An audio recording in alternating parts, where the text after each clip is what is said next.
The main issue, about the claims that are in Torah about the timing is the biggest question. I mean, you deny science. You just say those scientists don't. Science. Yes, you do. No, I don't. You're saying that... I deny speculative science. Speculative. Well, you can name it like that. Look, you can name this one I car. Can name whatever it doesn't I want. become It's a car. the burden of proof on you to prove to me that the science that you believe in prove anything. Rabbi, so far you failed to do so. No, you did to not the contrary. supply me with any proof. No, I did not come here with proof. But this is something that I'm not running anywhere. I'm not running. Show me your proof. I give you my word. If you show to me a scientific... How do you mean show to me? Okay. Email, Facebook, no. phone call. What do you mean? No. You have to send me. You claim that you have a solid, objective, scientific proof to the exact age of the world.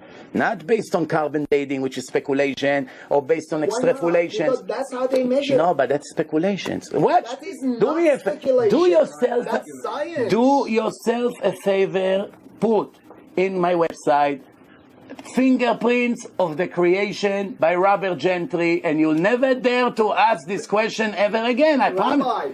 When you say, and all scientists believe that, listen, dinosaurs are from ancients years ago, and you are claiming they were from Noah time, and then you call your scientific and you approve it, and you call the other ones speculative. I don't call myself science. I never No. I'm saying what we know it comes from science. No. I'm saying your beliefs. No. Please don't change. No. Don't change my word. No. I'm saying you're saying that, let's say the dinosaurs, they existed 3,000, 4,000 years ago. Before 4,200 years. 5,000, whatever the number. And scientists, when I say science, I'm talking about majority, and I'm not talking about 51% for majority, I'm talking about 98% of the scientists believe otherwise. And you say, well, those are speculative, and the 2 scientists out of the 100 that I'm talking about say this. So simple, and you make it so complicated. I gave you a candy today, you don't get it. I'm only telling you, all you have to do is to send me one email with one research by any name you want, you name it.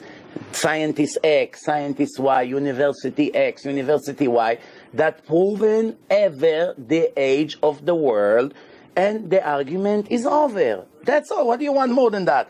You will not, and I promise you, you will never send me anything, because 20 years I tell people to send me, include scientists, and they fail to do so, because there are none. There is none. No. You're calling it speculative. Of course, speculative. Okay, let me tell you something. Okay, I didn't want to get into it, but you're forcing me.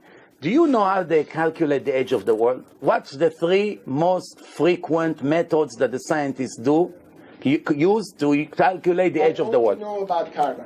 Okay. Carbon dating, extrapolation, and calls. Okay? Now here it goes. Extrapolation means you check how much a material grew from point X to point Y in X amount of years, and you do the math. If this material is that size, you go back. That gives you X amount of years that the world exists.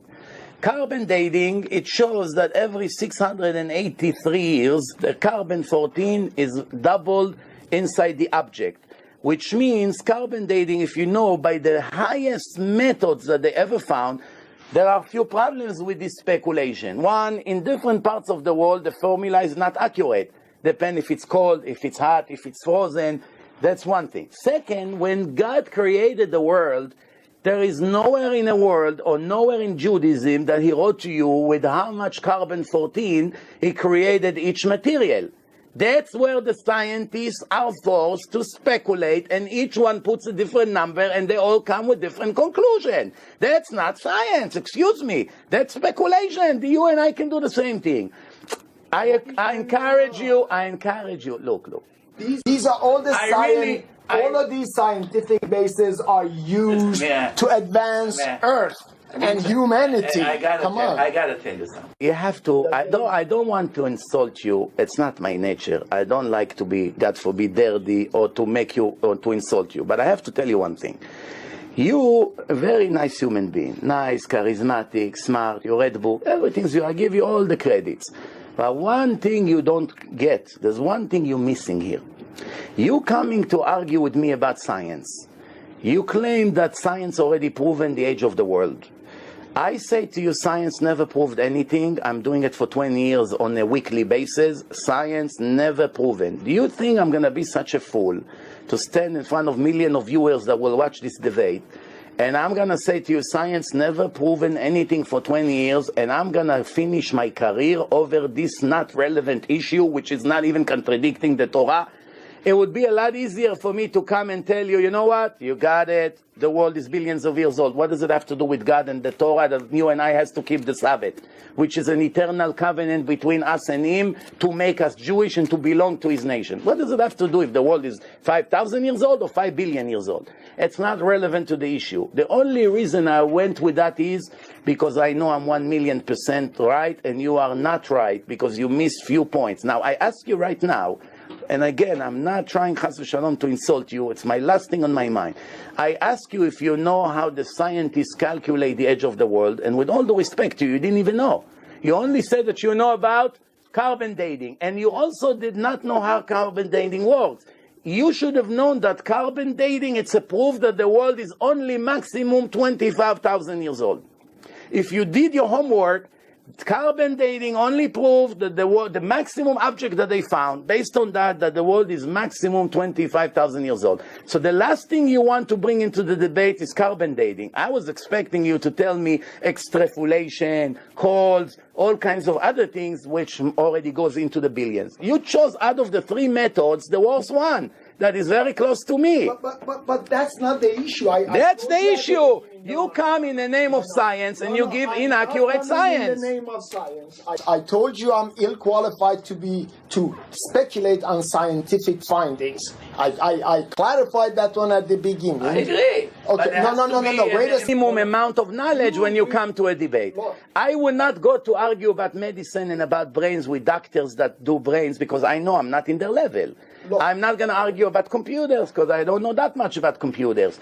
I will argue at what I know I'm good. You see, I won't argue with you about clothing because I know you 1 billion times better than me, how to design and to come with ideas and in business and all this. I know it's not my field. I don't come to argue with you but you're an expert in. But you coming to argue with me about what I'm an expert, world expert in, and you don't even have the simple evidence to back one word of what you say.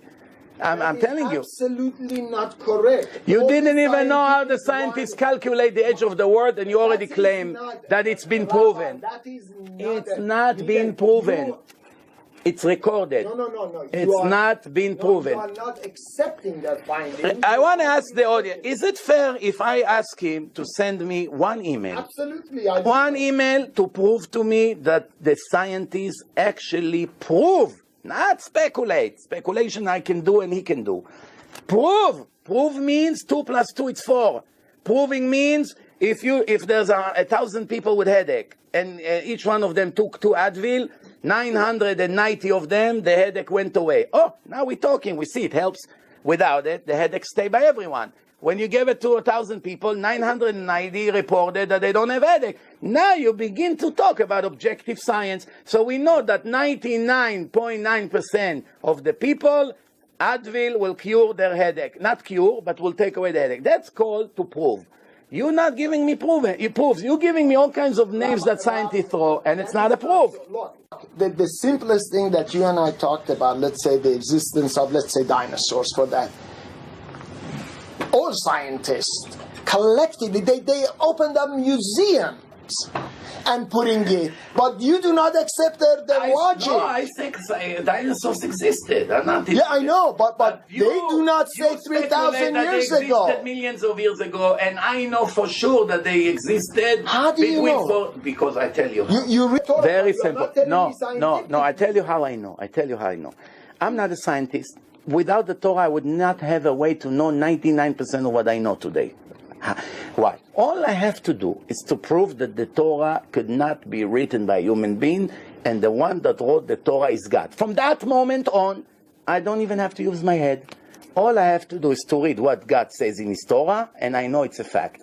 Now, if you will come and show me 1 or 2 mistakes in the Torah, take as much time as you want.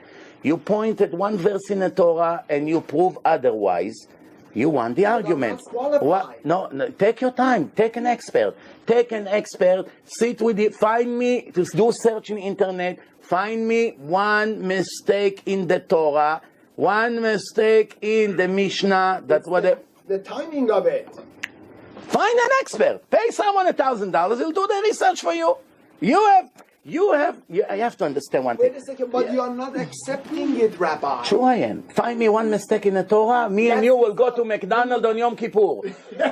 Find me 1 mistake. What do you think? I wanna grind water?